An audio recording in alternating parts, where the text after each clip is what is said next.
Hello, जय Hind aspirants. कैसे हैं आप सभी? आई होप आप सब बहुत अच्छे होंगे, मस्त होंगे, बिंदास होंगे, जबरदस्त होंगे। तो मैं अंशु, आपकी सीसाइट एजुकेटर, एक बार फिर से आप सभी के साथ जुड़ चुकी हूँ रीजनिंग का एक मोस्ट इंपॉर्टेंट टॉपिक आपके सामने लेकर, दैट इज ब्लड रिलेशन।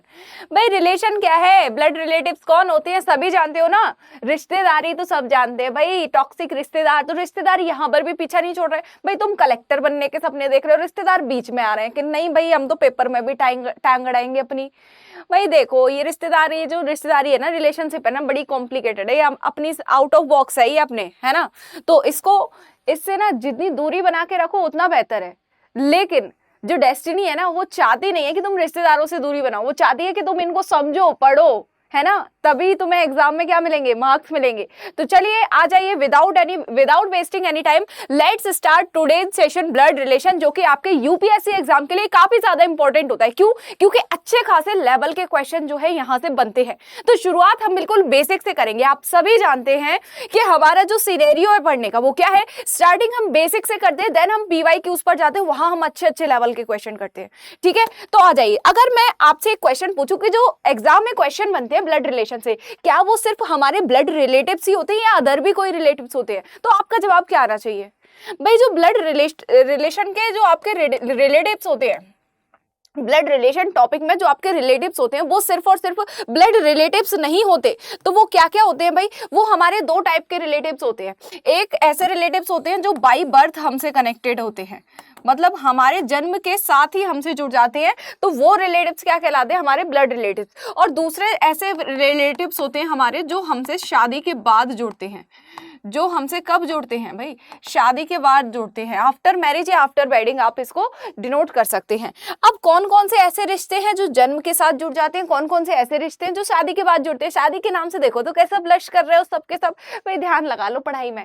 देखो, बाय बर्थ जो रिलेशन हमसे जुड़ते हैं वो होते हैं हमारे मदर फादर, यानी कि हमारे मम्मी पापा। अब देखो यहाँ पर मदर फादर अंकल आंटी है ना, ये सब आप लोग जानते होंगे हिंदी में भी ना क्या प्रोनाउंसिएट करते हैं। तो फिर यहाँ पर हर चीज की हिंदी लिखना जरूरी नहीं है, बोल मैं दूंगी, है ना, बाइलिंगुअल बोल दूंगी, बट लिखूंगी एक ही लैंग्वेज में। क्यों? क्योंकि टाइम वेस्ट होता है फिर डबल लिखने में। ओके, आपके मदर हो जाएंगे, फादर हो जाएंगे, आपके grand mother and grand father, short में लिख दिया grand mother and grand father. Okay, आगे अगर मैं चलूं तो आपके मैटरनल अंकल एंड आंट हो जाएंगे, maternal uncle and aunt. Aunty मत करना, एक्चुअल जो वर्ड है वो आंट है, ठीक है। और आपके पैटर्नल अंकल और आंट हो जाएंगे, आपके कजिन्स हो जाएंगे, ठीक है, आपके कजिन्स हो जाएंगे और आपके सिबलिंग्स हो जाएंगे। तो ये ऐसे रिलेशंस हैं जो हमसे बाय बर्थ जुड़ जाते हैं, यानी कि हमारे मम्मी पापा, चाची चाचा, मौसी मौसा, बुआ फूफा, है ना, मामी मामा, जो हमारे चचेरे ममेरे फुफेरे भाई बहन है, वे सब, वो उन सब के लिए इंग्लिश में एक वर्ड है कजन। जो हमारे माता पिता की संतानें, यानी कि जो हमारे सगे भाई बहन है, उनको हम सिबलिंग्स बोलते हैं। ओके, तो ये सारे ऐसे लोग हैं जो बाय बर्थ हमसे कनेक्ट हो जाते हैं। And second one is after marriage relations. तो आफ्टर मैरिज रिलेशन सबसे पहला रिश्ता किसके साथ जुड़ता है? सबसे पहला रिश्ता जुड़ता है, अगर आप फीमेल हैं तो आपका पहला रिश्ता आपके पति के साथ, और अगर आप मेल हैं तो आपका पहला रिश्ता आपकी वाइफ के साथ, यानी कि आपकी पत्नी के साथ जुड़ेगा। ओके, इसके बाद जो आपके पति या पत्नी के मम्मी और पापा हैं, उन्हें हम क्या बोलेंगे? मदर इन लॉ और फादर इन लॉ, ठीक है। इसके अलावा ब्रदर इन लॉ हो जाएगा, यानी कि जो आपके पति या पत्नी के भाई बहन, देखो शॉर्ट में लिख दिया brother in law BIL, sister in law SIL। तो समझ जाइएगा, कंफ्यूज मत होने, BIL SIL क्या है। ये है ब्रदर इन लॉ, यानी कि या तो आपके देवर, या तो आपका साला, या तो आपका जीजाजी। और सिस्टर इन लॉ या तो आपकी ननद, या तो आपकी भाभी, या तो आपकी साली, ठीक है। हिंदी में देखो, हिंदी में क्या है, भावनाएं जुड़ी होती हैं हर किसी के साथ। इंग्लिश में एक शब्द दे दिया, काम खत्म। हिंदी में भाई पत्नी की बहन साली, और पत्नी का भाई साला, और अगर पति की बहन है तो ननद, पति की भाभी है तो भाभी, ठीक है। मतलब अलग अलग नाम, अलग अलग जेठानी देवरानी, इस तरीके से प्रोनाउंस करेंगे। और इंग्लिश में क्या, बस एक नाम दे दिया, सिस्टर इन लॉ, है ना। ऐसे हिंदी में देवर हो गया, जीजा हो गया, साला हो गया, तीनों अलग अलग। इंग्लिश में बस एक ही नाम, ब्रदर इन लॉ, है ना। तो यहाँ पर हिंदी जो है किससे जुड़ा हुआ है, हमारे अंदर की जो भावनाएं हैं उनसे जुड़ा हुआ है। चलिए, तो यहाँ पर आई होप आप लोग को ये रिलेशंस क्लियर हो गए होंगे कि कौन से ऐसे दो टाइप के रिलेशन है जो हमसे एक तो बाई बर्थ जुड़ते हैं और एक हमसे आफ्टर वेडिंग यानी कि हमारी शादी के बाद जुड़ते हैं। ठीक है, अगर इतनी सी बात आपको समझ में आई तो यहाँ पर अब हम बात करेंगे जनरेशन के लिए कि जनरेशन क्या होती है। रिलेशन तो हमने समझ लिए ma'am, but what is generation. तो सबसे पहले मेरा प्रश्न आप लोगों से ये है, जनरेशन के बिहार पर एक क्वेश्चन मैं आपसे पूछना चाह रही हूं कि आप डायरेक्टली कितनी जनरेशन से कनेक्टेड है। मुझे कमेंट बॉक्स में इसका आंसर चाहिए। मैं आंसर करूं इससे पहले आप लोग का आंसर मुझे कमेंट बॉक्स में चाहिए कि हम लोग डायरेक्टली कितनी जनरेशन से कनेक्टेड होते हैं, बताइए जल्दी से। तो यहाँ पर इस बात का मैं आंसर दूंगी। देखो, कोई लोग बोलेंगे हम 3 जनरेशन से कनेक्ट हैं, हम 4 से कनेक्ट हैं, एक हमारे दादाजी की जनरेशन हो गई, एक हमारे मम्मी पापा की, एक हमारी हो गई और एक हमारे बच्चों की हो गई, एक हमारे भैया की हो गई, एक हमारी बुआ की हो गई। भाई सब गलत। हम सिर्फ और सिर्फ 2 ही जनरेशन से डायरेक्टली कनेक्टेड हैं। कौन कौन सी? एक वो जो हमारे माता पिता हैं, दूसरे जो हमारे बच्चे हैं। क्योंकि इन दोनों जनरेशन से हम डायरेक्टली कनेक्ट क्यों हैं? क्योंकि इनके बीच में कोई लिंक करने वाली कड़ी नहीं है, हम डायरेक्ट इनसे ही जुड़े हुए। हमारे माता पिता की संतान हम हैं और हमारी संतान हमारे बच्चे हैं। इनके बीच में कोई भी लिंक नहीं है, जो लिंक है वो सिर्फ हम ही हैं। अब आ जाइए, इसको एक जनरेशन चार्ट के थ्रू हम समझते हैं, तब आप लोग और अच्छे से कनेक्ट कर पाएंगे जो चीज मैं आप लोग को समझाना चाह रही हूँ। अब कुछ लोग ये भी कह रहे होंगे हमारे दादा दादी से भी तो हम कनेक्टेड है। भाई आपके दादा दादी और आप, इन दोनों के बीच जो लिंक करने वाली कड़ी है वो आपके मम्मी पापा हैं। यानी कि आप अपने मम्मी पापा के थ्रू अपने दादा दादी से कनेक्टेड है, आप डायरेक्टली कनेक्टेड नहीं है। अब मेरा जो पॉइंट है वो अब आप लोग समझ गए होंगे, है ना। आ जाइए, जनरेशन को हम लोग समझते हैं एक बेहतरीन से चार्ट के थ्रू। जैसे कि अगर मैं यहाँ पर मैं खुद को लूं यानी कि सेल्फ, तो अगर मैं आपसे सवाल पूछूं कि आपकी खुद की जनरेशन में कौन कौन लोग आते हैं, तो सबसे पहला जवाब आपका क्या होगा? आपके जो भाई बहन होते हैं वो आपकी जनरेशन में आते हैं, यानी कि आपके सिबलिंग्स। ओके, अगर आगे मैं बात करूं तो आपके जो कजिन्स होते हैं वो भी आपकी जनरेशन में ही आते हैं। आगे अगर मैं चलूं तो अगर आप शादीशुदा हैं तो आपके हस्बैंड या वाइफ सेम जनरेशन में रहेंगे। ठीक है, इसके अलावा जो हस्बैंड या वाइफ के भाई बहन है यानी कि आपके ब्रदर इन लॉ, फिर से मैं शॉर्ट में लिख रही हूँ, ब्रदर इन लॉ और सिस्टर इन लॉ। अब ये brother in law and sister in law किसको डिनोट करते हैं भाई? ये डिनोट करते हैं आपके जीजा साला देवर, और आपके क्या सिस्टर इन लॉ आपकी भाभी और आपकी ननद और आपकी साली, इन 3 शब्दों को डिनोट करेगी अगर मैं हिंदी की बात करूं तो। ठीक है, सिबलिंग्स आपके जो एक ही माता पिता के संतान होते हैं यानी कि आपके जो सगे भाई बहन है उसको डिनोट करेंगे। हिंदी वाले बच्चों को समझा रही हूं मैं, तो समझ लीजिएगा। कजिन्स जो हैं आपके चचेरे ममेरे फुफेरे, इन सब भाई बहनों को डिनोट करेंगे। तो ये हमारी सेम जनरेशन में आने वाले सभी लोग हैं। ठीक है, क्लियर है। अच्छा, अब इससे अगर मैं एक जनरेशन ऊपर जाने की बात करूं तो यहां पर कौन कौन लोग आ जाएंगे? देखिए, सबसे पहले अगर मैं बात करूं हमारे मम्मी पापा आ जाएंगे, है ना, mother father, mom dad. Okay, secondly अगर मैं बात करूं तो हमारे जो हस्बैंड या वाइफ है उनके भी मम्मी पापा आ जाएंगे। फिलहाल के लिए हम अपने मम्मी पापा से पहले कनेक्ट करते हैं, देन हम लोग हस्बैंड के मम्मी पापा पे चलेंगे। फिर इस सेम जनरेशन में हमारे मम्मी के जो भाई बहन होंगे यानी कि हमारे मैटरनल अंकल और आंट इस जनरेशन में आ जाएंगे। ठीक है, मैटरनल अंकल और आंट में कौन कौन लोग आते हैं, कोई बता सकता है मुझे? बताइए भाई, मैटरनल अंकल और आंट में कौन कौन लोग आते हैं, कोई मुझे बता सकता है? देखो, मैटरनल अंकल होते हैं आपके मामा और मौसा, और मैटरनल आंट आपकी होती है मौसी और मामी। ठीक है, मामा और मौसा मैटरनल अंकल कहलाएंगे क्योंकि वो माताजी के साइड के हैं, है ना। तो जितने भी माताजी के साइड के जो भी माताजी के भाई बहन हैं या माताजी के जीजा जी हैं, है ना, वो किस में आ जाएंगे? मैटरनल अंकल में आ जाएंगे। और जितनी भी माताजी की बहन है या भाभी हैं वो सभी आपकी मैटरनल आंट कहलाएंगी। देखो, मैटरनल को हिंदी में हम बोलते हैं मैत्रिक, यानी कि मम्मी की तरफ का मातृ पक्ष जो आपका होता है उसको हम बोलते हैं मैटरनल।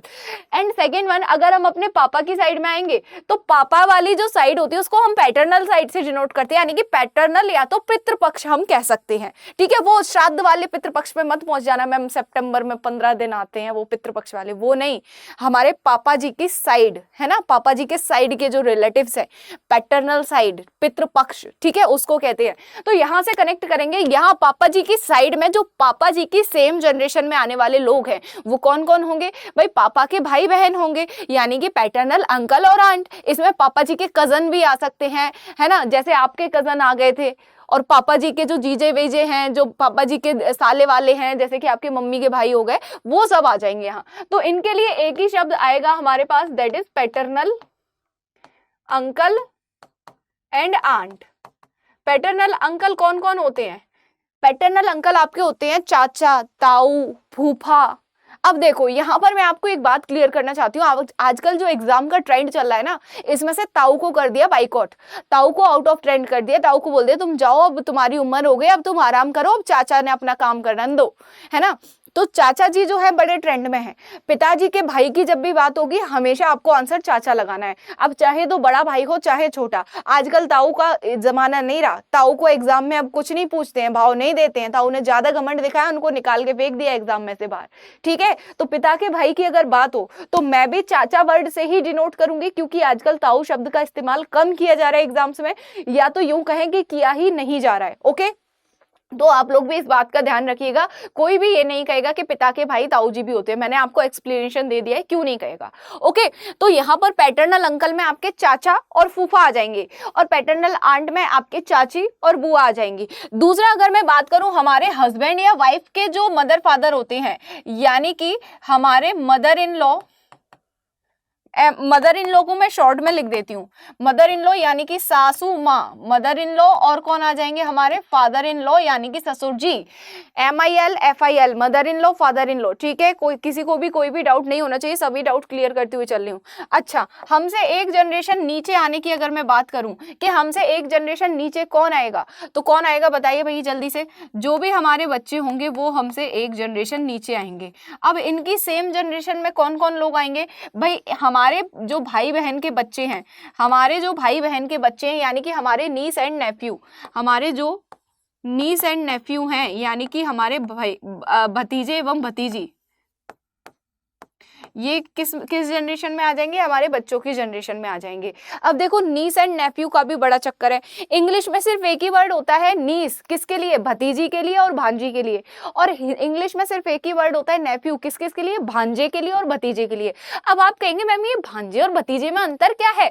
भाई जो हमारे बहन के बच्चे होते हैं, जो हमारी सिस्टर के चाइल्ड या चिल्ड्रन होते हैं, देखो एक बच्चा है तो चाइल्ड, ज्यादा है तो चिल्ड्रन, तो जो हमारे सिस्टर के किड्स होंगे, अगर वो फीमेल है तो वो भांजी होगी हिंदी में, अगर वो मेल है तो वो भांजा होगा हिंदी में। लेकिन वहीं अगर हमारे भाई के जो बच्चे हैं, हमारे भाई के जो बच्चे हैं, हमारे ब्रदर के जो किड्स हैं, अगर वो लड़का है तो भतीजा होगा, लड़की है तो भतीजी होगी। भाई बहन के बच्चे जो हैं भांजा भांजी, और भाई के बच्चे भतीजा भतीजी।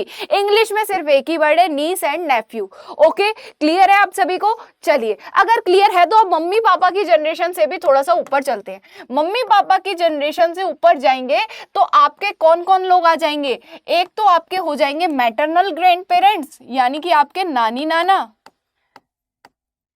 Maternal grand parents. अब ग्रैंड पेरेंट्स में नानी और नाना दोनों आ गए, यानी कि grand mother and grand father दोनों आ गए।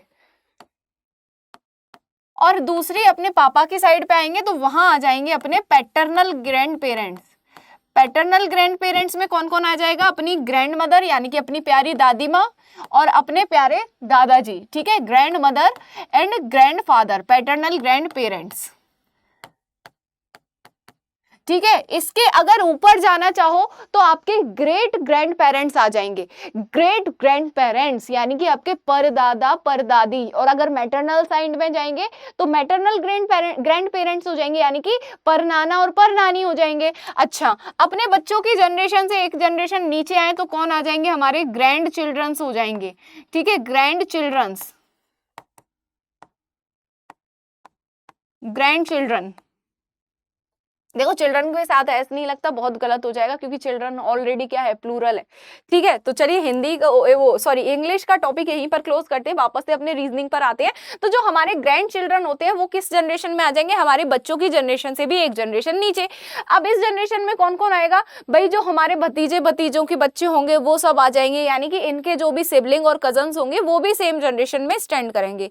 ठीक है, तो इतना लंबा रिश्ता जो है कभी कभी पूछा जाता है, हमेशा नहीं पूछा जाता है, तो इससे ज्यादा अब हम डिस्कस नहीं करेंगे। मोस्टली जो आपके क्वेश्चन बनते हैं इन सभी रिलेशंस से बन जाते हैं। अब देखो यहाँ पर कुछ बेसिक रिलेशंस होते हैं, वो आई थिंक आप लोग जानते हैं या नहीं जानते हैं। तो अगर आप नहीं जानते तो इसलिए हम थोड़ा सा उन रिलेशंस को डिस्कस कर लेते हैं।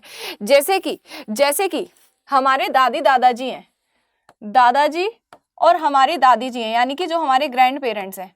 अच्छा, हमारे दादी दादा के जो बेटे होंगे, जो उनका पुत्र यानी कि सन होगा, अगर इकलौता बेटा है, हमारे जो दादा दादी हैं उनका इकलौता बेटा कौन लगेगा, बताओ भाई।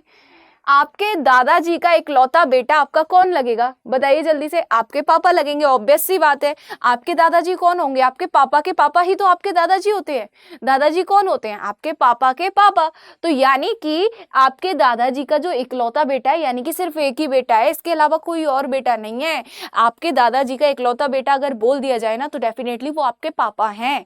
और अगर ऐसा बोला जाए कि आपकी नानी की इकलौती पुत्री, आपकी नानी की इकलौती पुत्री, तो वो उसका आपसे क्या रिलेशन होगा भाई। मेरी नानी की इकलौती पुत्री, मेरी मम्मी की मम्मी मेरी नानी होंगी, और मेरी नानी की इकलौती पुत्री कौन हो जाएगी, मेरी मम्मी ही होंगी, क्योंकि इकलौती है यानी कि एक के अलावा कोई दूसरी पुत्री नहीं है। यानी कि अब मेरी नानी की जो इकलौती पुत्री है वो कौन होंगी, मेरी मम्मी हो जाएंगी। ओके, तो यहाँ से ये डाउट क्लियर है, क्योंकि इसी टाइप से क्वेश्चन बनते हैं भैया ब्लड रिलेशन में। तो अब यहाँ देखो, आपके दादाजी का जो अगर बेटा है तो या तो वो आपका चाचा होगा, और दूसरा बेटा है तो या तो इनमें से कोई आपका चाचा होगा या तो कोई आपका पिता होगा। ठीक है, अगर आपके दादाजी की कोई बेटी है, अगर आपके दादाजी की कोई बेटी है तो वो आपकी क्या कहलाएगी, बुआ कहलाएगी। यहाँ पर मैं आपको रिलेशन समझा रही हूँ, ठीक है, इनको नोट करने की जरूरत नहीं है, यहाँ पर मैं आपको ओरली सिखा रही हूँ कुछ मेन रिलेशनशिप्स। अच्छा, आपके दादाजी का बेटा जो है या तो आपका चाचा या तो आपका पापा होगा। आपके दादाजी की जो बेटी होंगी वो आपकी क्या कहलाएंगी, बुआ कहलाएंगी। सेम नाना नानी पर आ जाओ, आपके नाना नानी के जो बेटे होंगे वे आपके क्या कहलाएंगे, मामा कहलाएंगे। और आपके नाना नानी की जो बेटियां होंगी, मान के चलो 2 बेटियां हैं, तो उनमें से एक आपकी मम्मी होंगी और एक आपकी कौन होंगी, मासी होंगी। ठीक है, क्लियर है। आपके मम्मी के भाई आपके क्या लगेंगे, मामा लगेंगे। आपकी मम्मी की बहन आपकी क्या लगेंगी, मौसी लगेंगी। पापा के भाई आपके चाचा होंगे, पापा की बहन आपकी बुआ होंगी। ठीक है, ये जो कॉमन से रिलेशंस हैं ये आई थिंक आप सभी लोगों को पता होने चाहिए, और मैं ऐसी आशा करती हूं कि आप लोगों को पता भी होंगे। तो अगर ये चीज क्लियर है तो अब हम थोड़ा सा इंपॉर्टेंट चीज पर आ जाते हैं, जो हमारे एग्जाम के पॉइंट ऑफ व्यू से बहुत ज्यादा इंपॉर्टेंट रहने वाली हैं। देखिए, अब जो क्वेश्चन हम सॉल्व करेंगे उसमें डिफरेंट चीजें हमें गिवन होंगी, इसका रिलेशन, उसका रिलेशन, ये लड़की है, वो लड़का है, ये फीमेल है, ये मेल है। तो इन सब चीजों को याद कैसे रखेंगे, इन सब चीजों को याद रखने के लिए हमें एक फैमिली चार्ट ड्रॉ करना होगा। और फैमिली चार्ट जब हम ड्रॉ करेंगे तो उसमें कैसे हम दर्शाएंगे कौन लड़का है कौन लड़की है। जैसे कि यहाँ आपको नजर आ रहा है विराट कोहली और अनुष्का शर्मा, शकल देख के बता पा रहे होंगे ये लड़का है वो लड़की है, लेकिन आपके सामने नाम ही एक ऐसा आ जाए कि जिससे आपको पहचान ही ना हो पाए कि कौन लड़का है कौन लड़की। क्वेश्चन में लिखा है कि फलाना फलाने की बेटी है।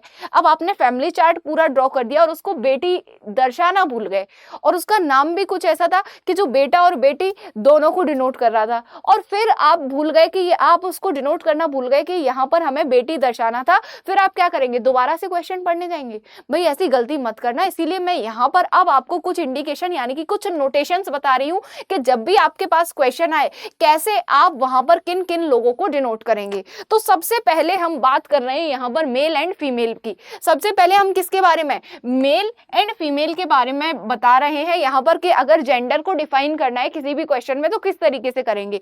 अब यहां है आपके पास विराट जी, कौन है भाई, विराट है। विराट कौन है, मेल है। तो जब भी बात किसी मेल पर्सन की होगी उसके नाम के आगे प्लस लगा देना है। अनुष्का है यहाँ। कौन है मेरे भाई? इधर पे है अनुष्का। अनुष्का कौन है भाई? फीमेल है। तो जब भी बात फीमेल की हो तो उसके सामने माइनस लगा देना। अब मेल के सामने प्लस फीमेल के सामने माइनस, बहुत नाइंसाफी मैम। देखो नाइंसाफी नहीं है, बात असल में ये है कि जो लड़के होते हैं ना बड़े चिल पिल टाइप के होते हैं, हमेशा चिल मूड में रहते हैं, हमेशा चिल मूड में रहते हैं। फेल भी हो गए कोई फर्क नहीं पड़ता, है ना, खुश रहेंगे बिल्कुल। और लड़कियां क्या यार 99% आया है, मैंने इतनी मेहनत की थी, मेरा 1 नंबर कहाँ कट गया समझ नहीं आ रहा है, मतलब टेंशन लेने लगती हैं जल्दी से, सीरियस, मतलब तुरंत छोटी छोटी सी बातों पे पैनिक कर जाना, मूड स्विंग्स हो जाना जल्दी से, इसीलिए वो जल्दी परेशान हो जाती है। इसीलिए यहाँ माइनस का साइन लेंगे लड़कियों के लिए। लड़के क्या हमेशा कूल बॉय बन के घूमते हैं, इसलिए हमेशा लड़कों के लिए प्लस का साइन लेना है। तो ये नोटेशन याद रखना, जब भी एग्जाम में जब भी क्वेश्चन में किसी मेल पर्सन की बात हो, मेल पर्सन को डिनोट करना है तो उसके नाम के आगे प्लस का साइन, और जब भी किसी फीमेल पर्सन को डिनोट करना है तो उसके नाम के आगे माइनस का साइन पुट कर देंगे। ओके, आगे चलते हैं। मैरिड कपल की अगर बात हो रही हो क्वेश्चन में तो उसको कैसे डिनोट करेंगे? जैसे विराट जो है अनुष्का का पति है, विराट और अनुष्का आपस में क्या है, हस्बैंड वाइफ है, मैरिड कपल है। इन दोनों के रिलेशनशिप को कैसे शो किया जाएगा? सबसे पहले मुझे एक बात बताओ आप लोग, अभी अभी हमने जो जनरेशन गैप देखा था उसमें जो हस्बैंड वाइफ थे किस जनरेशन में आ रहे थे? एक आध जनरेशन ऊपर नीचे थे क्या सेम जनरेशन में थे? देखो भाई सेम जनरेशन में थे, सेम जनरेशन में थे दोनों। तो यहाँ पर विराट और अनुष्का सेम जनरेशन में रहेंगे। जहां विराट मेल है तो प्लस का साइन, अनुष्का फीमेल है तो माइनस का साइन। भाई ये साइन का विशेष महत्व है, इनको साइन को भी लगाना है मैरिड कपल के लिए। लेकिन यहाँ से क्या पता चल रहा है मैम, सेम जनरेशन में तो कजन सिबलिंग सब थे। भाई रुको जरा, सबर करो। देखो जब शादी में फेरे होते हैं तो पंडित जी क्या सिखाते हैं कि दोनों पति पत्नी जो हैं आपस में क्या है, अब एक दूसरे के बराबर है, कोई किसी से कम नहीं है, कोई किसी से ज्यादा नहीं है, ये अब आपकी अर्धांगिनी हुई है ना। तो इसीलिए हमेशा इन दोनों के पति पत्नी के रिलेशन को दर्शाने के लिए हम हमेशा इन दोनों के बीच में इक्वल्स टू का साइन पुट करेंगे, क्योंकि पति पत्नी क्या है, दोनों ही एक दूसरे के बराबर हैं, कोई किसी से कम नहीं पड़ रहा मेरे भाई। तो पति पत्नी के या मैरिड कपल के रिलेशन को हम कुछ इस तरीके से दर्शाएंगे। Okay, let's move on to the next point. अब आते हैं सिबलिंग्स एंड कजन्स। कौन कौन दिख रहा है भाई, कौन कौन दिख रहा है? देखना तो जरा, किसी का एक आध कोई फेवरेट है, बेबो फेवरेट होगी किसी की, है ना, किसी का रणवीर कपूर लड़कियों का फेवरेट हो जाएगा, किसी की करिश्मा कपूर तो देखो पुराने जमाने की हो गई, जो जेनजी जनरेशन है उसमें हो सकता है किसी को रणवीर कपूर जरूर पसंद हो। तो चलिए यहाँ पर अगर हम बात करें ब्रदर सिस्टर एंड कजन्स की, कैसे इनके रिलेशंस को शो करेंगे? जैसे कि यहाँ पर अगर मैं बात करूं, कौन कौन नजर आ रहा है? करीना नजर आ रही है, फीमेल है, माइनस का साइन। करिश्मा नजर आ रही है, फीमेल है भाई, माइनस का साइन। रणवीर नजर आ रहा है, मेल है तो प्लस का साइन। अब देखो तीनों सेम जनरेशन में है, क्योंकि सिबलिंग्स और कजन्स हमेशा किसमें आते हैं, सेम जनरेशन में। बट इनके रिलेशनशिप को डिनोट कैसे करना है? देखिए रक्षाबंधन पे भाई बहन आपस में एक आजकल तो बहनें और भाई बहनें भी भाई भी अपनी बहनों को राखी बांधने लगे हैं। तो रक्षाबंधन पर जब भाई बहन आपस में एक दूसरे को राखी बांधते हैं तो राखी की जो शेप होती है एक सीधी लाइन की तरह होती है। इसलिए यहाँ पर कजन्स और सिबलिंग्स के रिलेशंस को हम एक सिंगल हॉरिजॉन्टल लाइन से डिनोट करेंगे। अगर मैरिड कपल है तो डबल हॉरिजॉन्टल लाइन यानी कि इक्वल्स टू का साइन। अगर भाई बहन है, सिबलिंग्स है, या फिर इनके अलावा brother in law sister in law के रिलेशन को भी हम सेम इसी तरीके से रिप्रेजेंट करेंगे। कहीं पर भी भाई बहन की बात हो रही है, सबसे पहले तो मेल फीमेल देखो कौन मेल है कौन फीमेल, देन एक सिंगल हॉरिजॉन्टल लाइन से उनको रिप्रेजेंट कर दो। ठीक है, आगे चलो। आगे अगर हम बात करें जनरेशन गैप की, जनरेशन गैप की, तो जनरेशन गैप को हम कैसे डिनोट करेंगे? यहाँ पर आपको एक फैमिली की पिक्चर नजर आ रही होगी, एक फैमिली फोटो है जिसमें कितनी जनरेशन आपको नजर आ रही है। इस फोटो में आपको कितनी जनरेशन नजर आ रही है? देखो ऋषि कपूर है, नीतू कपूर है, उनका बेटा है रणवीर सिंह, उनकी बेटी है इशिता और उनकी बेटी की बेटी है समारा। ये जो लड़की है ना क्यूट सी, जिसकी आंखें आधी खुली हुई हैं, वो है समारा। ओके, तो यहाँ पर हमें कितनी 3 जनरेशन देखने को मिली।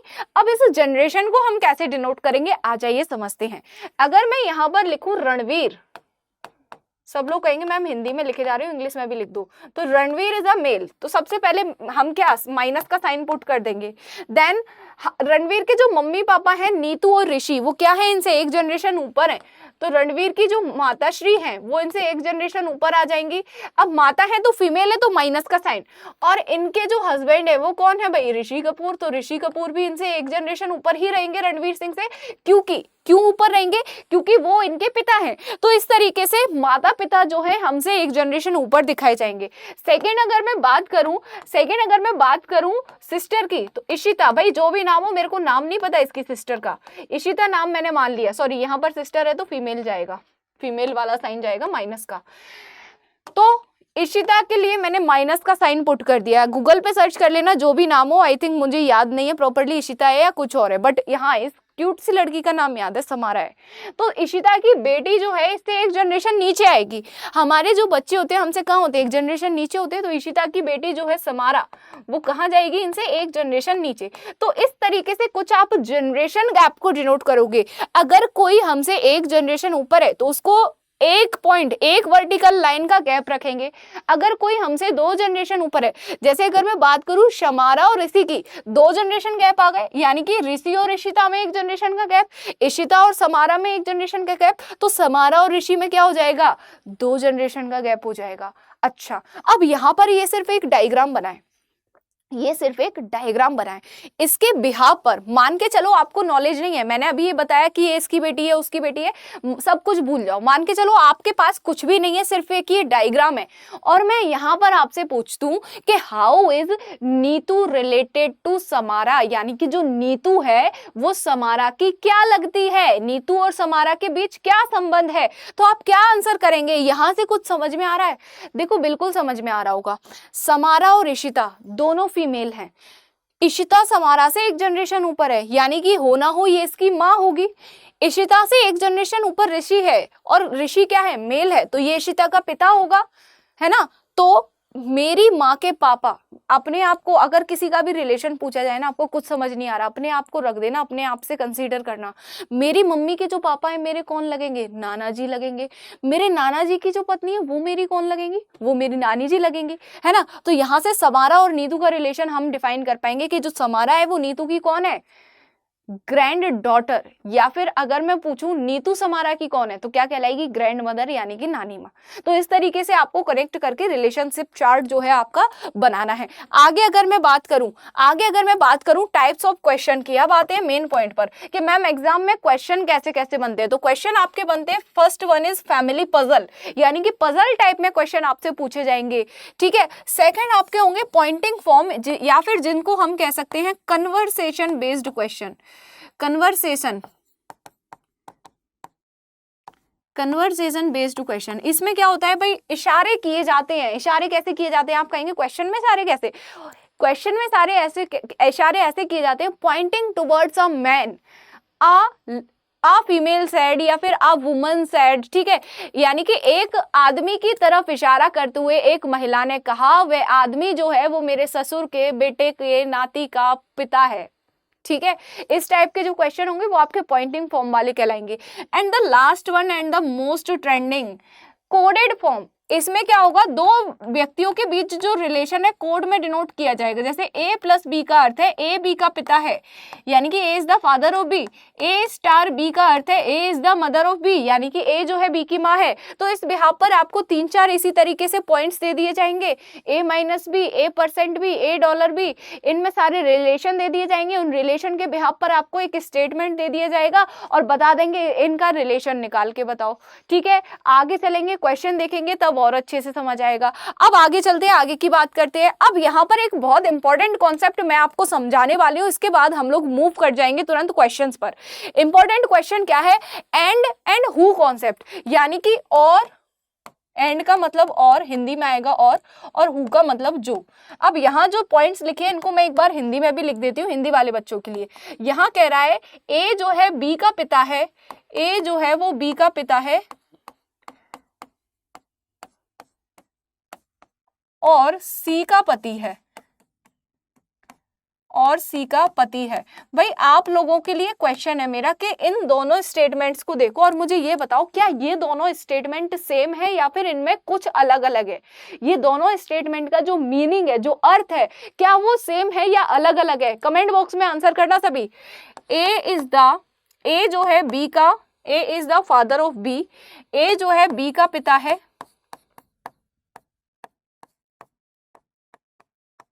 जो सी का पति है।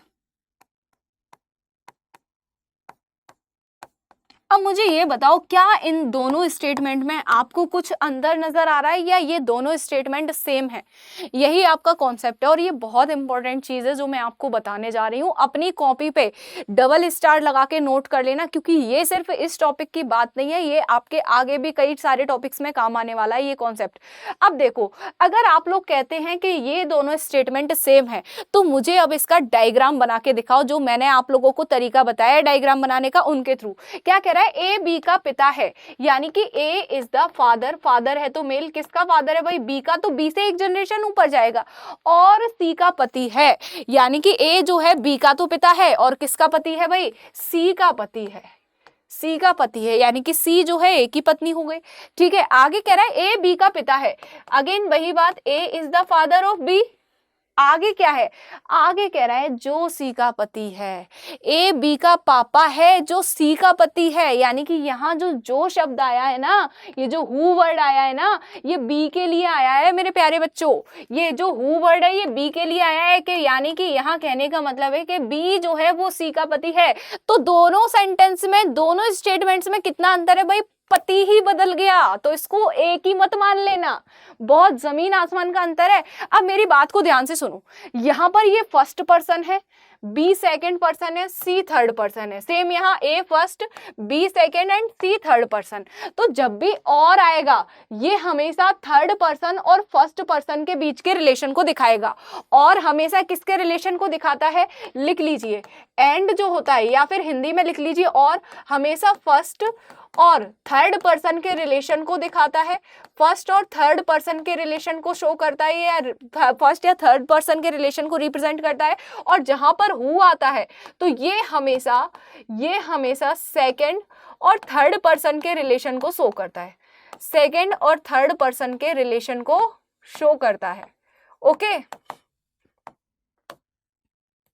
तो ये दोनों पॉइंट बहुत इंपॉर्टेंट है। यहीं पर नहीं, आगे जब आप पजल करेंगे, सिटिंग अरेंजमेंट करेंगे, जब आप ऑर्डर एंड रैंकिंग करेंगे, वहां पर भी ये पॉइंट बहुत काम आने वाले हैं। तो चलिए अब श्री गणेश कर लेते हैं, शुभारंभ कर लेते हैं क्वेश्चन नंबर 1 से, क्वेश्चन नंबर 1 के साथ। तो पहला प्रश्न आपकी स्क्रीन पर है, ये कुछ बेसिक क्वेश्चन है और मैं आपको बता रही हूँ ये वाले क्वेश्चन ना ही तो आपके किसी स्टेट पीसीएस में, ना ही आपके यूपीएससी में पूछे गए हैं। आप लोगों को ये सिर्फ आपका बेस बनाने के लिए मैं इजी से बेसिक से क्वेश्चन लेकर आई हूँ, और कल हम शानदार वाली तैयारी करेंगे। तो आज जो भी सिखाया है भाई, मैं आपसे कह रही हूँ कल प्रैक्टिस करके आना उन सभी चीजों की, क्योंकि कल के सेशन में आप सभी की हवा टाइट होने वाली है। इतना भयानक, इतना मस्त, मतलब मजेदार सेशन होने वाला है। भयानक नहीं कहूंगी बट मजा आ जाएगा, सारे दिमाग की नसें, आपकी जो दिमाग की एक्सरसाइज है ना, फुल हो जाएगी। कल का अगर सेशन आप लोगों ने देख लिया ना, बस कसम से कह रही हूँ, ब्लड रिलेशन में कभी जिंदगी में कोई डाउट नहीं बचेगा। ये आज का और कल का सेशन दोनों आपको देखने हैं। आज के सेशन से आपके बेसिक्स क्लियर होंगे और कल के सेशन से आपकी प्रैक्टिस भरपूर हो जाएगी। तो आ जाइए यहाँ पर क्वेश्चन को बनाने की। देखिए भाई, किसका आंसर आया? किसी ने अभी तक सॉल्व करना शुरू थोड़ा ना किया होगा, तुम भी पूरे पंचायती हो, सुनने लगते हो मैम क्या पंचायत कर रही है। हम तो पूरी पंचायत सुन के तभी क्वेश्चन सॉल्व करेंगे।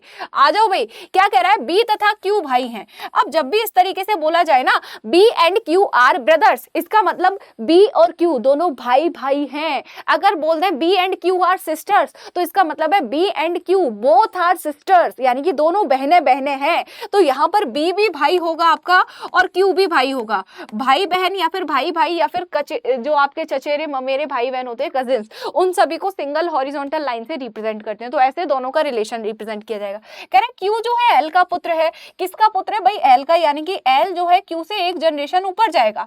अब कह रहा है एल जे का भाई है। एल किसका भाई है भाई? जे का भाई है। आगे कह रहा है जे जो है एन का पुत्र है। जे किसका पुत्र है? एन का पुत्र है। तो एन जो है जे से भी एक जनरेशन ऊपर चला जाएगा और जे पुत्र है तो प्लस का साइन जाएगा। अब कह रहा है जो बी है वो एन से किस प्रकार संबंधित है, यानी कि ये जो बी है ना, ये जो बी है इसका रिलेशन इस एन के साथ पूछा गया। अब मेरे प्यारे बच्चों, एक बात का विशेष ध्यान रखना, यहाँ पर जो लास्ट व्यक्ति आया है ना एन, इसका जेंडर अभी तक हमें नहीं पता चला है कि ये मेल है या फीमेल।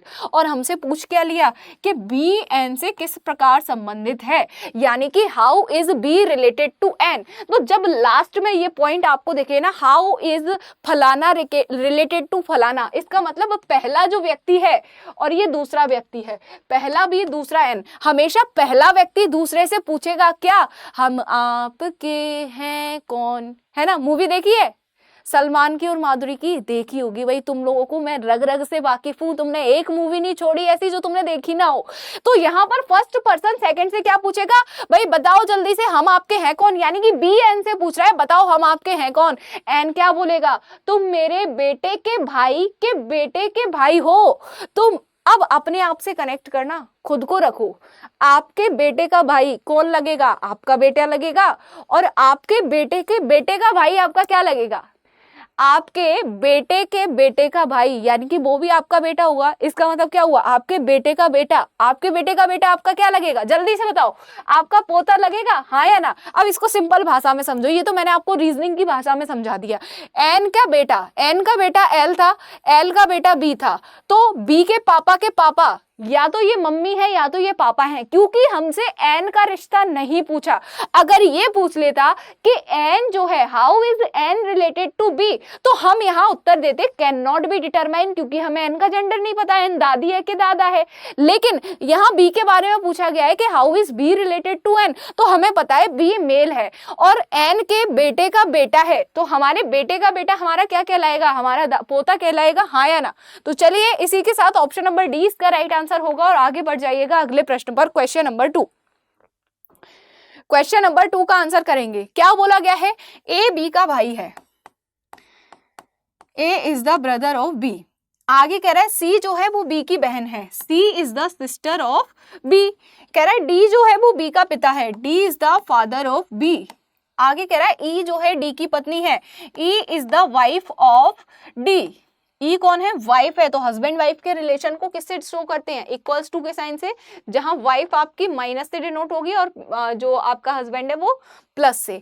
ठीक है, बी जो है ई से किस प्रकार संबंधित है, how is B related to E. ये बी ई से पूछ रहा है कि बताओ हम आपके हैं कौन। सबसे पहली बात तो मुझे ये बताओ, इन सभी स्टेटमेंट्स से क्या आपको ये पता कि बी का जेंडर क्या है, क्या आपको ये पता चल पाया कि बी का जो जेंडर है वो मेल है या फीमेल है, नहीं पता चला ना। और पूछा क्या जा रहा है कि बी ई से पूछ रहा है बताओ हम आपके हैं कौन, तो ई क्या बोलेगी, तुम या तो मेरे बेटे हो या तो मेरी बेटी हो, यानी कि यहाँ पर हमें पता नहीं चल रहा है बी का जेंडर क्या है। तो आंसर क्या आना चाहिए, आंसर आना चाहिए कैन नॉट बी डिटरमाइन, या फिर यहां पर ऐसे दिया जाता आइदर ऑप्शन नंबर ए और ऑप्शन नंबर बी, तो हम यहां उसको प्रेफरेंस देते, क्योंकि दो ही चीज हो सकती है जब उसका जेंडर नहीं पता, या तो वो बेटा होगा या तो वो बेटी होगी। ठीक है, यहां पर सिर्फ दो ही जेंडर का काम रहेगा, कभी तुम अपना अलग ही कुछ दिमाग चलाने लग जाओ। ठीक, आगे चलें, नेक्स्ट क्वेश्चन नंबर 3 का आंसर कीजिए। देखिए क्या पूछा गया है, A is the mother of B, B is the son of C, C is the brother of D, D is the niece of E. How is C related to E, how is C related to E. चलिए draw करते हैं।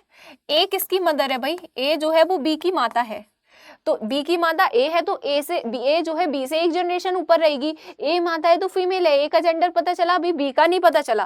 कह रहा है B जो है सी का पुत्र है, पुत्र है तो मेल होगा, किसका पुत्र है भाई, सी का पुत्र है। अब मुझे एक बात बताओ, बी की मम्मी ए है और लेकिन बी सी का पुत्र है, तो सिंपल सी बात है सी कौन हो जाएगा, इसका पिता हो जाएगा, हाँ या ना। क्योंकि जब माता ए है और सी का भी पुत्र ये है, तो इसका मतलब ये हो जाएगा कि सी जो है इसका पिता है, यानी कि ए और सी आपस में क्या है, मैरिड है। आगे की बात की जाए, कह रहा है सी जो है वो डी का भाई है, C is the brother of D. आगे कह रहा है डी जो है वो ई की भतीजी है, ये जो डी है ना भतीजी है, यानी कि फीमेल है, किसकी भतीजी है, ये ई की है। तो ई जो है या तो इसकी बुआ होगी या तो इसका चाचा होगा। भतीजी कब होगी भाई, मैंने आपसे क्या बोला था, हमारे जो भाई के बच्चे होते हैं उनको हम कहते हैं भतीजा या भतीजी। तो भाई, इसका जो भाई होगा ई का जो भाई होगा वो डी का पापा होगा। तो जो ई होगी ना, डी के पापा की या तो बहन होगी या तो भाई होगी। यहाँ पर ई का भी जेंडर हमें डिफाइन नहीं हो रहा है। तो कह रहा है सी ई से किस प्रकार संबंधित है। सी जो है ई का क्या लगेगा, जब डी ई की भतीजी है तो भतीजी का जो भाई है वो कौन लगेगा, भतीजा लगेगा, क्योंकि सी जो है वो डी का भाई है और ई की भतीजी डी है तो ई का भतीजा कौन हो जाएगा, सी हो जाएगा। तो option number A nephew will be the right answer. Clear और नॉट क्लियर है तो जल्दी से आगे चलते हैं नेक्स्ट क्वेश्चन पर। यहाँ पर आपका पॉइंटिंग फॉर्म वाला क्वेश्चन आपकी स्क्रीन पर है। जल्दी से आज के 7-8 क्वेश्चन जो भी हैं बेसिक से उनको कवर करते हैं, देन कल के सेशन में मिलेंगे हम लोग PYQs के साथ। और साथ ही साथ में देखो सेशन अगर आपको अच्छा लग रहा है, मजा आ रहा है ना पढ़ने में, कुछ नया सीखने को मिल रहा है तो सेशन को लाइक जरूर कर देना, है ना। सेशन को लाइक किए बिना मत जाना। अगर तुमको इतना सा भी अच्छा लग रहा है, तुमको ऐसा लग रहा है ना कि हमने आज कुछ सीखा है तो लाइक कर देना। अगर ऐसा लग रहा है कि नहीं सीखा तो वही मत करना लाइक, जबरदस्ती नहीं है फिर। चलिए क्या कह रहे हैं, तिलक का परिचय देते हुए सात्विक ने कहा, इंट्रोड्यूसिंग तिलक सात्विक said he is the grandson of the only brother of my sister, how is सात्विक रिलेटेड टू तिलक। यानी कि बोलने वाला व्यक्ति कौन है, सात्विक है। तो सात्विक क्या कह रहा है कि जो तिलक है, सात्विक ने बोला कि जो तिलक है वो सात्विक की बहन का, यानी कि सात्विक की कोई सिस्टर होंगी, उनके एकमात्र भाई। अच्छा, अगर मैं आपसे बोलूं, मान के चलो आप कोई मेल पर्सन है, मैं आपसे बोलूं आपकी बहन का एकमात्र भाई, यानी कि the only brother of your sister कौन कहलाएगा, तो वो आप खुद होंगे ना। मान के चलो थोड़ी देर के लिए मान लो आप सभी मेल पर्सन हैं और मैं आपसे बोलूं कि आपकी बहन का एकमात्र भाई कौन है, who is the only brother of your sister, आप क्या बोलेंगे, मैं खुद हूं मेरे भाई। तो सात्विक की बहन का एकमात्र भाई कौन कहलाएगा, सात्विक खुद होगा, हाँ या ना, हाँ या ना, होगा भाई, बिल्कुल होगा। अब देखो क्या कह रहा है, मेरी बहन के एकमात्र भाई का पोता है, यानी कि सात्विक का पोता है, तो सात्विक का कोई या तो बेटा होगा या तो बेटी होगी। उसका बच्चा कौन है, उसका बच्चा है तिलक। उनका बेटा कौन है भाई, तिलक है। ठीक है, तो अब पूछा जा रहा है सात्विक का तिलक से क्या संबंध है, हाउ इज सात्विक रिलेटेड टू तिलक। सात्विक तिलक से पूछ रहा है, बताओ हम आपके हैं कौन। तिलक क्या बोलेगा, आप या तो मेरी मम्मी के पापा हैं या तो मेरे पापा के पापा हैं, इस हिसाब से आप मेरे ग्रैंडफादर लगेंगे, या तो आप मेरे दादाजी या तो आप मेरे नाना जी। तो यहाँ पर सिर्फ एक ही ऑप्शन है ग्रैंडफादर, तो ऑप्शन नंबर ए को आप लोग टिक करेंगे और चुपके से निकल लेंगे। अब यहाँ पर हिंदी वालों के लिए ऑप्शन रहेगा दादा या नाना, इस प्रकार से आपको दिया जाएगा, तो आप ऑप्शन नंबर ए को टिक कर देंगे। ठीक है, आगे चलते हैं अगले प्रश्न की ओर। लीजिए question number 5 is on your screen, सभी लोग आंसर करेंगे जल्दी से। क्या पूछा गया है, सबसे पहले क्वेश्चन को तसल्ली से पढ़ना है, क्योंकि अभी आप एग्जाम सेंटर में नहीं बैठे, अभी आप सीख रहे हैं। एक एक स्टेटमेंट को पढ़ो, माइंड मैपिंग करते हुए चलो। जहां पर भी ऐसा लगे कि ये रिश्ता बड़ा अजीब सा है, ये रिश्ता समझ नहीं आ रहा कि ये रिश्ता क्या कहलाता है, वहीं पर आप खुद को बिठा दो। जिसका रिश्ता समझ नहीं आए ना, उसी की जगह खुद को बिठा दो कि भाई अपने आप से कनेक्ट करने की कोशिश करो। और भाई ब्लड रिलेशन तो टॉपिक ही ऐसा है, जितना आप खुद से कनेक्ट करेंगे उतना ही और अच्छे से इसको सीख पाएंगे। आ जाइए, कह रहा है अनु इज बालीज सिस्टर। अनु भाई किसकी बहन है, बाली की बहन है।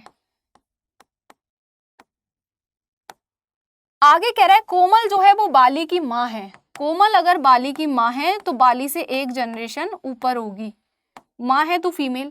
कह रहा है दीनू कोमल का पिता है। अब कोमल का पिता दीनू है तो सिंपल सी बात है, दीनू जो है कोमल से एक जनरेशन ऊपर होगा, पिता है तो मेल हो जाएगा। आगे क्या बोल रहा है, आगे बोल रहा है इयान जो है दीनू की माँ है, Ian is the mother of Dinu, Ian is Dinu's mother. Okay, तो इयान कहाँ आ जाएगी भाई, इयान दीनू से भी ऊपर आ जाएगी, और मदर है तो फीमेल, माइनस का साइन लगा देंगे, है ना, फीमेल होगी माइनस का साइन। अब कह रहा है how is Anu related to Dinu, यानी कि अनु दीनू से पूछ रही है बताओ हम आपके हैं कौन। दीनू क्या बोलेगा, आप मेरी बेटी की बेटी हैं, यानी कि आप मेरी क्या हैं, grand daughter. Option number D, पोती या नातिन will be the right answer. Clear है सभी को। किसी को कोई भी किसी भी प्रकार का डाउट हो, कमेंट सेक्शन में जरूर अपना डाउट लिख दिया करें। क्यों मैं डाउट लिखने की क्यों कहती हूँ, ताकि अगला सेशन आने से पहले ना मैं आपके डाउट्स को पढ़ के उनका सॉल्यूशन अगले सेशन में लेकर जा सकूं। क्लियर, आगे चलते हैं नेक्स्ट क्वेश्चन पर। लीजिए क्वेश्चन नंबर 6 का आंसर करेंगे। क्वेश्चन नंबर 6 का आंसर कीजिए। क्या पूछा गया? एक लड़के का परिचय कराते हुए अंकित कहता है। अब ये कन्वर्सेशन बेस्ड आपके क्वेश्चन है, बातचीत कर रहे हैं, है ना, जो मतलब जैसे कन्वर्सेशन नहीं होती, एक कोई किसी को इंट्रोड्यूस कर रहा है, कोई किसी को इंट्रोड्यूस कर रहा है, कन्वर्सेशन चल रही है, तो ये वो वाले क्वेश्चन है। ये आपके पॉइंटिंग फॉर्म वाले क्वेश्चन से मिलते जुलते हैं, इसीलिए इन दोनों टाइप को एक कैटेगरी में रखा जाता है। मैंने आपको एक स्लैश डलवा के लिखाया था ना, कन्वर्सेशन बेस्ड क्वेश्चन, वही क्वेश्चन है ये। चलिए, एक लड़के का परिचय कराते हुए अंकित कहता है। क्या कहता है भाई अंकित? अब यहाँ पर जो बोलने वाला व्यक्ति है ना, जब क्वेश्चन में कुछ समझ नहीं आए तो बोलने वाले व्यक्ति की जगह खुद को एज्यूम कर लिया करो। मान के चलो थोड़ी देर के लिए आप अंकित है, थोड़ी देर के लिए अंकित की आत्मा आपके अंदर प्रवेश कर गई है। तो अंकित क्या कह रहा है? वह मेरे दादा के पुत्र की पुत्री का भी पुत्र है। अब लड़का अंकित से कैसे रिलेटेड है? He is the son of daughter of my granddaughter's son, how is the boy related to Ankit? बहुत आसान है। देखो, इसको अगर मैं ओरली आपको करवाना चाहूं तो आप ओरली भी बड़े आसानी से कर सकते हैं। अंकित ने क्या कहा? वह मेरे दादाजी के पुत्र। मेरे दादाजी के पुत्र या तो मेरे चाचा होंगे या तो मेरे पापा होंगे। की पुत्री, अब मेरे पापा की पुत्री, मेरे दादाजी के पुत्र की पुत्री, यानी कि या तो मेरे पापा की पुत्री होगी या तो वो मेरे चाचा की पुत्री होगी। ठीक है, मेरे दादाजी के पुत्र या तो मेरे पापा या तो मेरे चाचा, अब उनकी भी पुत्री, यानी कि या तो मेरे पापा की पुत्री या तो मेरे चाचा की पुत्री का पुत्र है। अब मेरे पापा और मेरे चाचा की जो पुत्री होगी वो मेरी क्या लगेगी? बहन लगेगी, यानी कि मेरे बहन का पुत्र है, और मेरी बहन का जो बेटा होगा वो मेरा क्या लगेगा? भांजा लगेगा। स्टार्टिंग में ही बताया था भाई, जो हमारे बहन के बच्चे होंगे वो हमारे भांजा भांजी कहलाएंगे, जो हमारे भाई के बच्चे होंगे वो हमारे भतीजा भतीजी कहलाएंगे, है ना। तो यहाँ से कनेक्ट कर पाए? हाँ या ना? बताना, सच सच बताना। यहाँ से आप लोगों ने कनेक्ट किया ना? किया होगा, डेफिनेटली किया होगा। और मैं सच बता रही हूँ, ये वाले क्वेश्चन ना प्रैक्टिस, बस आपको प्रैक्टिस जरूरत है। आपकी जैसे ही प्रैक्टिस हो जाएगी आप ओरली इन क्वेश्चन को उड़ा दोगे। इसमें आपको डायग्राम, फैमिली, पजल, चार्ट बनाने की कुछ भी जरूरत नहीं पड़ेगी। बट फिलहाल आप बिगिनर हो तो आ जाइए, यहाँ पर करते हैं शुरुआत चित्र बनाने की। अंकित ने कहा है, किसने कहा? अंकित ने, यानी कि जो व्यक्ति है वो है अंकित। ये कह रहा है मेरे दादाजी, यानी कि इसके दादाजी कौन होंगे? इसके पापा के पापा। ठीक है, इसके दादाजी, दादाजी हैं तो मेल हो जाएंगे। के पुत्र, दादाजी के पुत्र हैं एक, की पुत्री, इस पुत्र की पुत्री है, यानी कि या तो वो आपके पापा की ही बेटी होगी, क्योंकि दादाजी के पुत्र तो आपके पापा भी हैं और दादाजी के पुत्र आपके चाचा भी हो सकते हैं। तो या तो वो आपके पापा की बेटी होगी या तो वो आपके चाचा की बेटी होगी। इस तरीके से कनेक्शन बन सकता है कि पुत्री का भी लड़का है, लेकिन ये किसी की भी बेटी होगी तो आपकी बहन ही ना, या तो चचेरी हो या तो आपकी खुद की हो, लेकिन रहेगी तो बहन ही ना। तो चलिए, पुत्र की पुत्री का पुत्र है तो ये इसका बेटा हो गया। अब पूछा जा रहा है कि ये जो लड़का है, ये जो पुत्र निकल कर आया है, ये जो है अंकित से कैसे रिलेटेड है? ये जो पुत्र आया है आपके सामने, ये जो है अंकित से कैसे रिलेटेड है? तो अंकित क्या कहेगा? ये मेरी बहन का बेटा है, इसका मतलब ये मेरा क्या कहलाएगा? ये मेरा भांजा कहलाएगा। Option number D will be the right answer. इसी के साथ आगे बढ़िएगा क्वेश्चन नंबर 7 पर। क्वेश्चन नंबर 7 का आंसर करेंगे सभी लोग। क्वेश्चन नंबर 7 में क्या पूछा गया है? ये तो सिंपल आपका फैमिली चार्ट वाला क्वेश्चन है, जिसमें आप डायग्राम बना के इजीली सॉल्व कर पाएंगे। कह रहा है ए जो है बी और के की माता है। ए इज द मदर, भाई मदर है तो फीमेल होगी, माइनस का sign. A is the mother of B and K, यानी कि बी और के आपस में या तो भाई भाई है, या तो बहन बहन है, या तो भाई बहन है। आगे कह रहा है डी जो है ए का पति है। ए के हस्बैंड कौन है? भाई डी है। डी है तो मेल का साइन, कपल हैं दोनों, तो यहाँ पर किसका साइन आ जाएगा? इक्वल्स टू का। आगे कह रहा है ई जो है डी के भाई का पुत्र है। डी का कोई भाई होगा जिसका पुत्र है कौन? ई, यानी कि E is the son of D's brother. What is the relation of A with E? यानी कि how is A related to E? यही क्वेश्चन है। What is the relation of A with E? यानी कि यहाँ पर कौन पूछ रहा है? पूछने वाला व्यक्ति हमेशा कौन होता है? पहला व्यक्ति, यानी कि A E से पूछ रहे हैं हम आपके हैं कौन? E क्या बोलेगा? आप मेरे पापा के भाई की पत्नी हैं। तो मैं आपसे पूछती हूँ, आपके पापा के भाई की पत्नी आपकी क्या कहलाएंगी? आपके पापा के भाई आपके क्या कहलाएंगे? स्टार्टिंग में क्या बताया था? ताऊ हट गए हैं साइड में, हट जा ताऊ आगे से, और मुझे कुछ ऐसा गाना है तो उस गाने को इन लोगों ने दिल पे ले लिया और ताऊ को सच में साइड कर दिया। पापा के भाई चाचा, चाचा की पत्नी चाची, यानी कि आंसर हो जाएगा aunt. Option number C will be the right answer. अब बढ़ते हैं आगे आज के अंतिम प्रश्न की ओर। सो अंतिम पड़ाव पर हम लोग आ चुके हैं। तो यहाँ पर एक कोडेड ब्लड रिलेशन का क्वेश्चन आप लोग के लिए है। आज एक कोडेड ब्लड रिलेशन का एक लास्ट क्वेश्चन आप लोग के लिए मैं लेकर आई हूँ, ताकि आप लोग हर एक टाइप से फेमिलियर हो जाओ कि एग्जाम में किन किन टाइप से क्वेश्चन पूछे जाते हैं। हालांकि ये आपके एग्जाम वाला लेवल नहीं है भाई, ज्यादा खुश मत होना इन सवालों को करके, और इनकी सच बता रही हूँ अच्छे से प्रैक्टिस कर लेना, क्योंकि कल अगला जो सेशन है ना बहुत ही प्यारा रहने वाला है। इसमें यूपीएससी के पूरे क्वेश्चन आपके रहने वाले हैं। आ जाइए, ए स्टार बी का मीन्स है A is the father of B, यानी कि कहीं पर भी दो लेटर्स के बीच आपको स्टार का साइन दिख जाए, वहां रिलेशन ये बनेगा कि जो पहला लेटर है यानी कि जो ए है पहले आगे वाला बंदा, वो पीछे वाले बंदे का क्या है, पिता है। ए माइनस बी, जहां पर भी दो लेटर के बीच माइनस का साइन दिख जाए वहां पर रिलेशन होगा जो पहला व्यक्ति है जो ए है वो सिस्टर है किसकी, बी की। ए प्लस बी, जहां पर भी दो लोग के बीच प्लस का साइन दिख जाए वहां रिलेशन बनेगा A is the mother of B, यानी कि जो पहली वाली व्यक्ति है वो दूसरे की मदर है। ए डिवाइडेड बाय बी, तो जहां पर भी दो लेटर के बीच डिवाइड का साइन नजर आ रहा हो वहां रिलेशन बनेगा A is the brother of B, यानी कि डिवाइड का मतलब है कि जो पहला व्यक्ति है दूसरे का क्या है, भाई है। अच्छा जी, अब यहाँ पर मेरी बात को ध्यान से सुना जाए कि यहाँ पर जो रिलेशन दिया जाता है ना दो व्यक्तियों के बीच, उनमें से सिर्फ हमें आगे वाले व्यक्ति का यहाँ से जेंडर पता लग रहा है, क्योंकि आगे वाले व्यक्ति का रिलेशन दिया गया है कि A is the father of, A is the mother of, A is the sister of, A is the brother of. यहाँ से हमें बी का जेंडर नहीं पता चल रहा। जैसे यहाँ से ये तो पता चला कि ए बी का पिता है, लेकिन बी उसका बेटा है या बेटी है ये नहीं पता चला। यहाँ से हमें पता चला कि A is the sister of B, कि ए तो बी की सिस्टर है, लेकिन बी ए का भाई है या बहन है ये नहीं पता चला। आगे चलो, ए प्लस बी से ये पता चला कि ए माँ है, लेकिन बी बेटा है या बेटी है ये नहीं पता चला। ए डिवाइडेड बाय बी से ये पता चला कि ए जो है भाई है, लेकिन बी बहन है या भाई है ये नहीं पता चला।